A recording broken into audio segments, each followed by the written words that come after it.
देख रहे हैं हिमाचल न्यूज 24/7। अंतर्राष्ट्रीय ग्रीष्मोत्सव शिमला 2024 की आखिरी सांस्कृतिक संध्या में मुख्यमंत्री सुखविंदर सिंह सुक्खू ने मुख्य अतिथि के रूप में शिरकत की।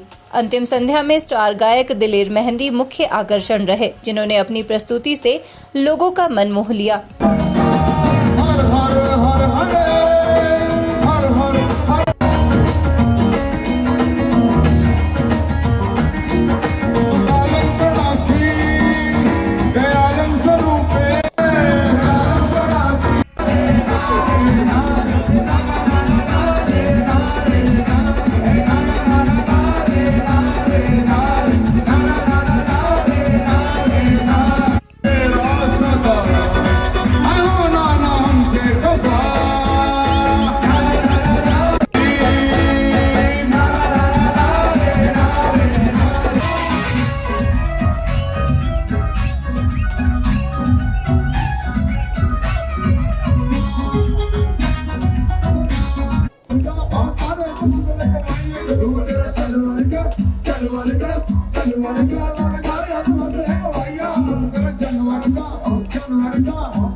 ग्रीष्मोत्सव में चिल्ड्रन ऑफ द स्टेट, जिसमें बाल आश्रम टूटीकंडी, बाल आश्रम मशोबरा के छात्र छात्राओं द्वारा सुंदर प्रस्तुति दी गई।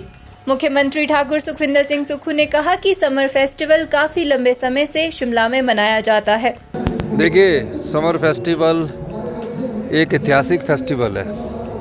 जब हम छोटे होते थे तब भी समर फेस्टिवल देखने के लिए आते थे।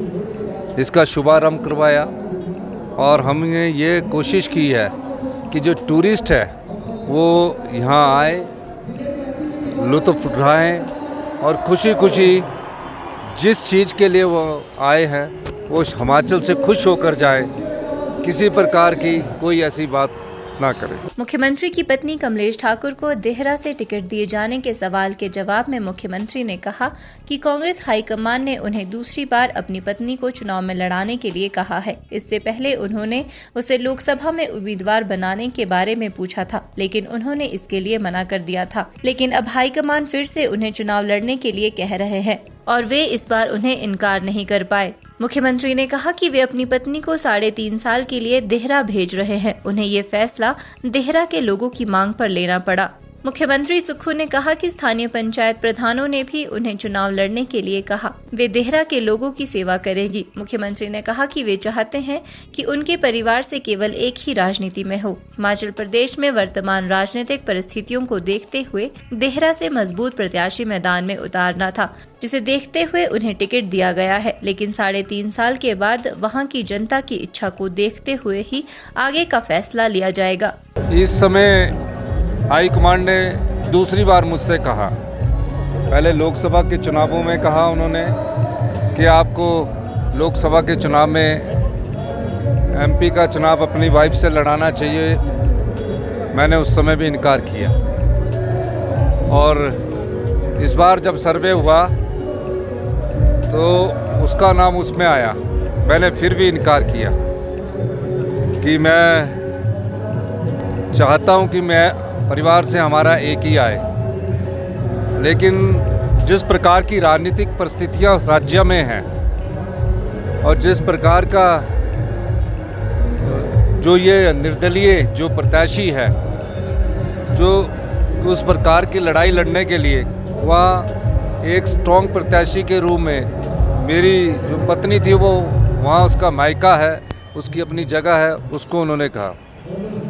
वो कोई राजनीतिक जीवन में मेरा ही घर संभाल रही थी, मेरे बच्चों को ही संभाल रही थी और आगे भी वो ही संभालेगी।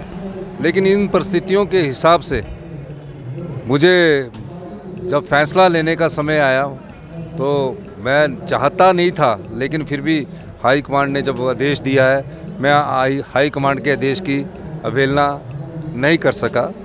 ये कारण रहा और मैं 3.5 साल के लिए मेरी पत्नी वहाँ चुनाव लड़ने जा रही है।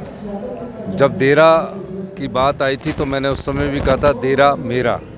तो आज मेरे रूम में मैं वहाँ अपनी वाइफ को भेज रहा हूँ। 3.5 साल वो वहाँ के जो विकास है उसको गति देगी और निश्चित तौर पर उसके बाद हम वहाँ किसी आने वाले समय में जो भी हम कार्य करेंगे तो वहाँ की जनता की भावनाओं के अनुसार करेंगे, क्योंकि मेरी वाइफ के साले वहीं रहते हैं, लोगों ने पंचायत प्रधानों ने अपील की, तो इसलिए ये मुझे फैसला करना पड़ा। लेकिन भविष्य में परिवार से एक ही राजनीति में ज़्यादा तौर पर रहेगा। आप देख रहे हैं हिमाचल न्यूज़ 24।